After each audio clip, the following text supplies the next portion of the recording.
We're reflecting on Psalm 62. This is the third day. We have seen over and over again that David is repeating this idea that God is our rock.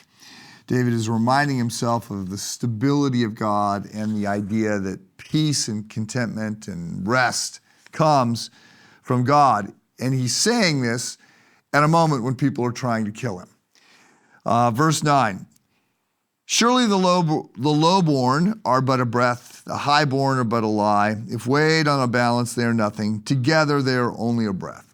So very possibly he is looking at those who are trying to kill him, and he's trying to remind himself that God is much bigger, much more powerful than they are.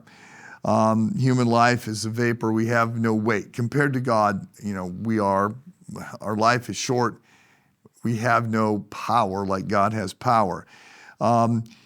We get more of this. Verse 10, do not trust in extortion or put vain hope in stolen goods. Though your riches increase, do not set your heart on them.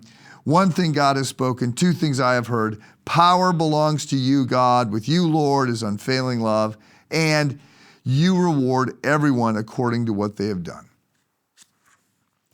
So I just want to step back from this psalm and say, I think there's two big ideas, and I want to hammer at one of them today. It's this idea that rest and restoration and peace comes from God and God alone. So whether we have figured this out or not, what we are ultimately after in well-being, in contentment, and joy, and that comes from God. So we chase things, whatever, right? People chase things. So the cliches would be money or power or sex or a lower golf handicap or a bigger boat or a promotion or whatever. We chase things, but we chase these things not because we necessarily think they are ultimate in themselves, but we think they're going to bring us a sense of contentment or joy or peace. And that's what we're after.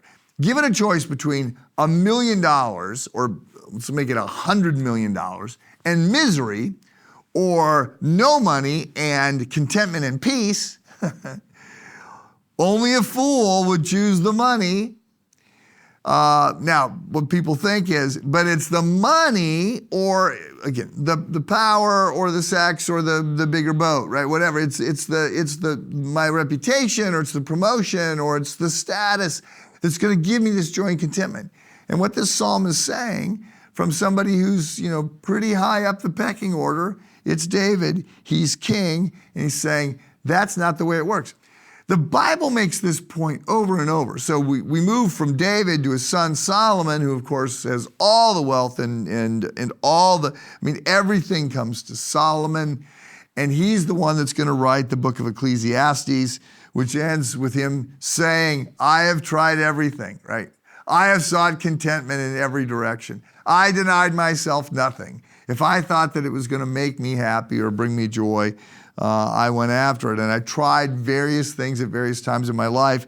Here's the way to the life that you want, right? And he says, fear God and keep his commandments. Paul will end his discussion on money in his first letter to Timothy saying, what you're after, Timothy, is godliness with contentment, right? That's where you want to pursue life. That's what you're after. It's not about the money. So what we're after, what we want, is the peace of God, the shalom of God.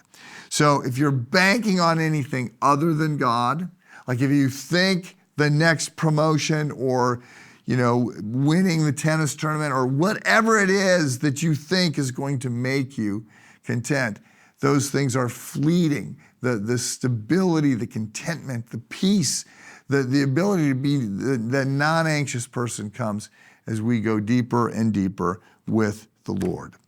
So ask yourself today, what am I really after? What am I banking on to bring me joy and contentment? Have a good day.